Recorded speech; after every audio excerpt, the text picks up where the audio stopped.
Olá, pessoal, sejam bem-vindos às notícias da semana. E nessa semana, por indicação da Eugênia Dias. Eugênia, fique com o nosso mais forte abraço e obrigado por participar. A Eugênia indica o caso da menina Isabelle Guimarães. É um caso interessante porque ele acontece lá em Cuiabá, na data de 12/7/2020. Condomínio de luxo, a menina Isabelle, que na época tinha os seus 14 anos, vai visitar uma amiga. E o tempo passa, essas visitas não eram incomum, e automaticamente o tempo vai passando. Por volta das 10 horas da noite acontece um disparo, esse disparo no rosto da menina Isabelle, e quem teria disparado supostamente era sua amiga de 15 anos. E aí começa toda a epopeia, porque primeiro foi um disparo acidental, ela diz que é um disparo acidental, mas disparo acidental, a menina tem 15 anos, pratica tiro esportivo, tem contato com arma, então ela sabe o manuseio de arma, quando a arma está travada, destravada, os cuidados que deve ter. Nós estamos falando de uma arma Imbel 380, então uma 380, a média é de 1 kg, 1,1 kg, cujo coice obriga que você posicione a mão para poder atirar, sob pena dela fazer este recuo, ou coice, como nós chamamos. O que provavelmente não daria para ter sido um tiro acidental. E depois de tudo isso ter acontecido, nos chama a atenção também que a menina vai para a casa da vizinha, toma banho, troca de roupa, põe a roupa para lavar, a arma é tirada do local do crime, e foi uma certa dificuldade para encontrar. O pai da menina de 15 anos é praticante de tiro esportivo, tinha em casa 7 armas, das quais 2 delas sem porte, e aí ele alega que essas 2 armas, e especialmente essa que foi o objeto do crime, era do genro, que namorava a filha de 15 anos, um garoto de 16, que tinha deixado a arma em casa, na casa deles, para poder retornar à sua e não ter o trânsito da arma durante a noite. Enfim, cuidado nenhum com a perspectiva da guarda desse armamento ou desses armamentos. Mas não fosse suficiente, olha só, nós temos então a perspectiva dessa menina. Qual seria a responsabilidade da garota de 15 anos? Bom, óbvio, né? Que está praticamente comprovada pela perícia que não há a menor possibilidade de nós termos um tiro acidental. Isso parece que é inquestionável. Se o tiro não é acidental, ela responde, de acordo com o ECA, por infração análoga a de homicídio doloso. Isso nós temos lá no artigo 122, inciso 1º do ECA, que é a Lei 8.069 de 90. Mas olha que interessante. É uma infração grave que sujeita à internação. O normal é que quem pratique uma infração deste porte fique internado por até 45 dias de forma preventiva, aguardando o término do processo, que deve ocorrer nos 45 dias, para decidir se vai para a medida de internação ou não. Como regra, vai. Mas a menina não ficou. A menina ficou um dia e foi posta em liberdade por um HC que tratava exatamente de um caso de uma crise de depressão que ela teve por matar a sua colega de 14 anos, a menina Isabelle. Então ela está em casa. Não fosse isso suficiente, óbvio, né? Sendo menor, nós aplicamos o ECA. Mas olha só, a perícia em si, artigo 158 do Código de Processo Penal. Fazemos perícia no sítio e no objeto material do crime. Então, no local físico e no morto. Mas como você faz perícia se o local não foi isolado, se o local foi modificado, se a arma foi tirada e se o local foi limpo?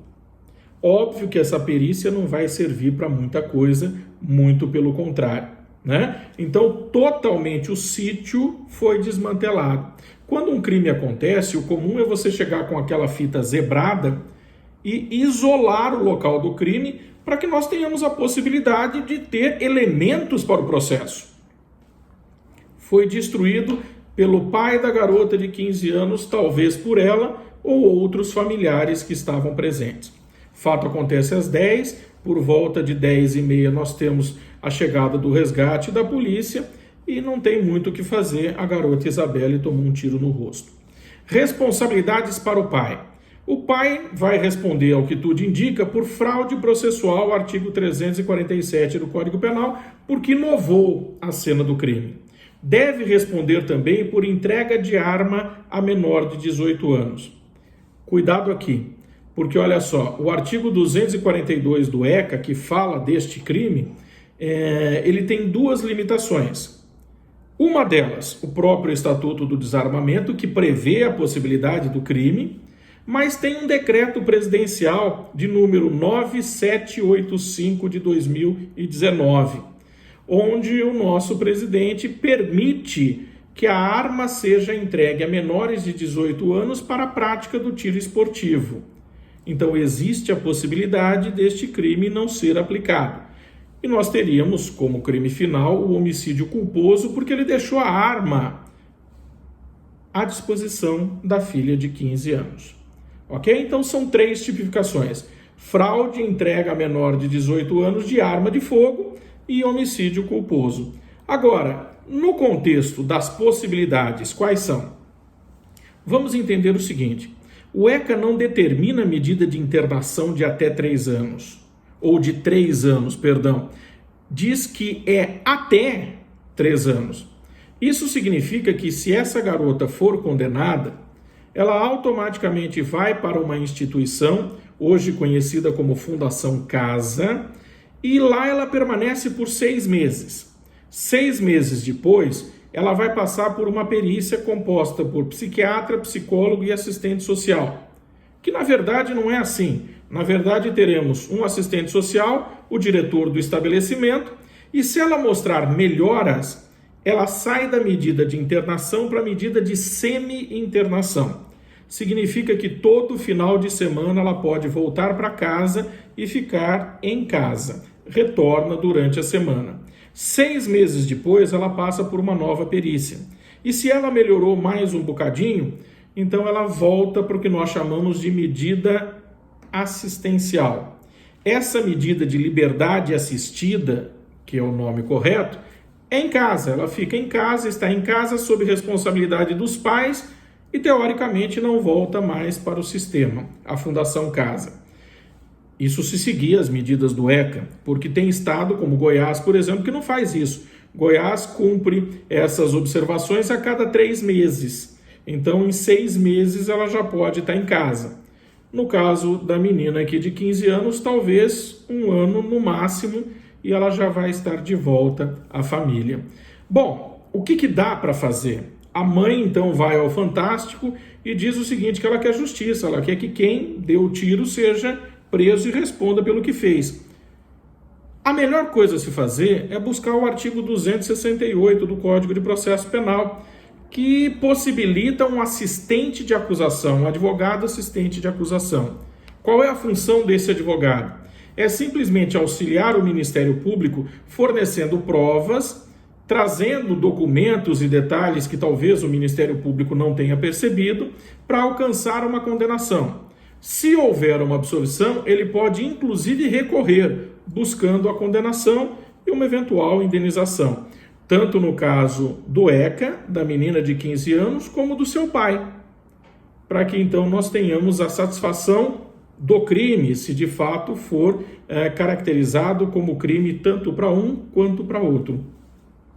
Bem, essas são as possibilidades. Eu particularmente recorreria aqui a um assistente de acusação, porque a gente nunca sabe se tudo estará no processo a contento. Essas são as notícias da semana. Fiquem com o meu mais forte abraço. Curtam as nossas páginas, sigam também as nossas páginas no Face, Instagram e YouTube. Eugênia, muito obrigado pela participação e até o nosso próximo encontro, se Deus quiser.